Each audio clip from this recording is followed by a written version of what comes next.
Home based polar پر آج بات کریں گے۔ السلام علیکم۔ سب سے پہلے جو پولر کے لیے آپ نے کمرہ چوز کرنا ہے نا، اس کا جو دروازہ ہے وہ باہر گلی میں ہونا چاہیے یا باہر کی طرف، اگر سیڑھیاں ہیں تو وہ بھی باہر کی طرف سے ہی انٹر ہوں کسٹمر، تو یہ زیادہ بہتر رہتا ہے کیونکہ آپ کی پرائیویسی اور کسٹمر کی پرائیویسی وہ ڈسٹرب نہیں ہونی چاہیے، یہ بہت ضروری ہے۔ اور آپ نے جو اچیومنٹ کی ہوتی ہیں چیزیں، آپ کے سرٹیفکیٹس، آپ کی ٹرافیز اور آپ کا سارا کام جو ہے وہ آپ نے نمایاں کر کے جگہ پہ رکھنا ہوتا ہے۔ آپ کے ہوم بیسڈ پارلر میں بے شک شیشہ ایک بھی ہو، کوئی مسئلہ نہیں، مگر لش پش لک تو چاہیے نا، تو اس کے لیے آپ لائٹ جو ہے نا وہ بہت اہم ہے، اس کے اوپر زیادہ فوکس کریں۔ اس کے علاوہ اپنی لک پر بھی فوکس کرنا پڑتا ہے۔ آپ کے بال اچھے ہوں، آپ اگر اسٹریکنگ نہیں کروا رہی تو ون ڈائی آپ کے بال ہوں تو بہت اچھی بات ہے، ہیلدی ہونے چاہیے۔ اور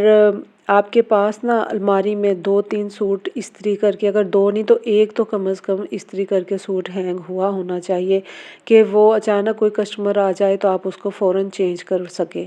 اور اگر آپ کا ٹائم نہیں ہے چینج کرنے کا تو آپ کو اپنے اوپر کوئی نہ کوئی خوشبو ضرور لگا لینی چاہیے۔ فیشن کو فالو کریں،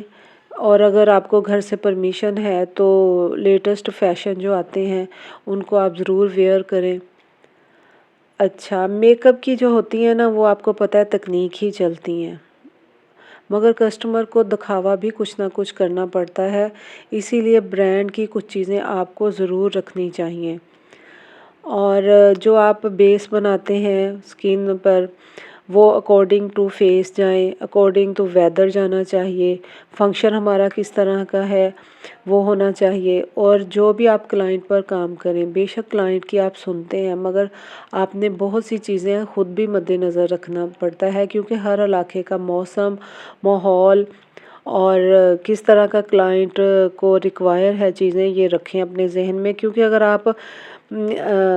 کا کام خراب ہو گیا نا تو کسٹمر نے نہیں اپنی غلطی ماننی، اس نے باہر جا کے 10 لوگوں کو آپ کے بارے میں نیگیٹیو باتیں ہی کرنی ہیں۔ اس کے علاوہ جو سب سے مین چیز ہے ریگولر کسٹمر بنانے کے لیے، وہ آپ کا فیشل اور آپ کی تھریڈنگ ہوتی ہے۔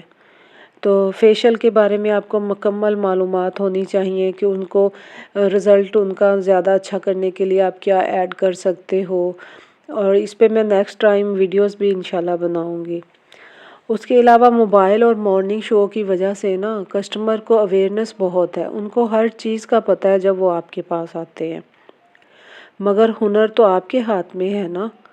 تو اس لیے آپ کو اپنی نالج کو اپڈیٹ رکھنے کے لیے شارٹ کورسز کرتے رہنا چاہیے، 1 ڈے کلاسز لگتی ہیں آپ کو وہ لینی چاہیے، اس سے نا آپ کانفیڈینس فیل کرتے ہو۔ اس کے علاوہ آپ کا نا پیمنٹ کا بھی ایک میتھڈ ہونا چاہیے، کیونکہ اتنی محنت سب کچھ تو بعد میں پیمنٹ کسٹمر ادھار کر دے، موقع پر نہیں دیتے، آدھی پہلے دے دی، بعد میں دینا آیا تو چیخ چیخ کریں گے، اس کے سے نا آپ کا بہت ریپو پہ اثر پڑتا ہے، آپ بہت ذہنی ٹینشن میں آتی ہیں، اسی لیے نا اس کا کوئی کلیئر میتھڈ ہو جائے نا جس طرح آپ کو اس وقت موقع پر مناسب لگے تو وہ ضرور کیا کریں۔ اور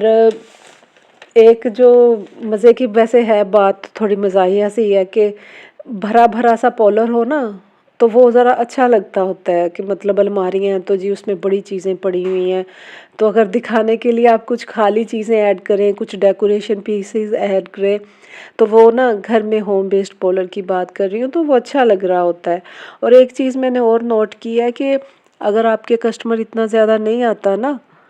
تو آپ نا بہت بڑی بڑی پیکنگ کی چیزیں مت خریدیں، چھوٹی پیکنگ میں خریداری کریں۔ اور اگر آپ کو کچھ برانڈ لینا پڑتا ہے، جیسے بیس کی لینا پڑتا ہے اور وہ مہنگی ہوتی ہیں، تو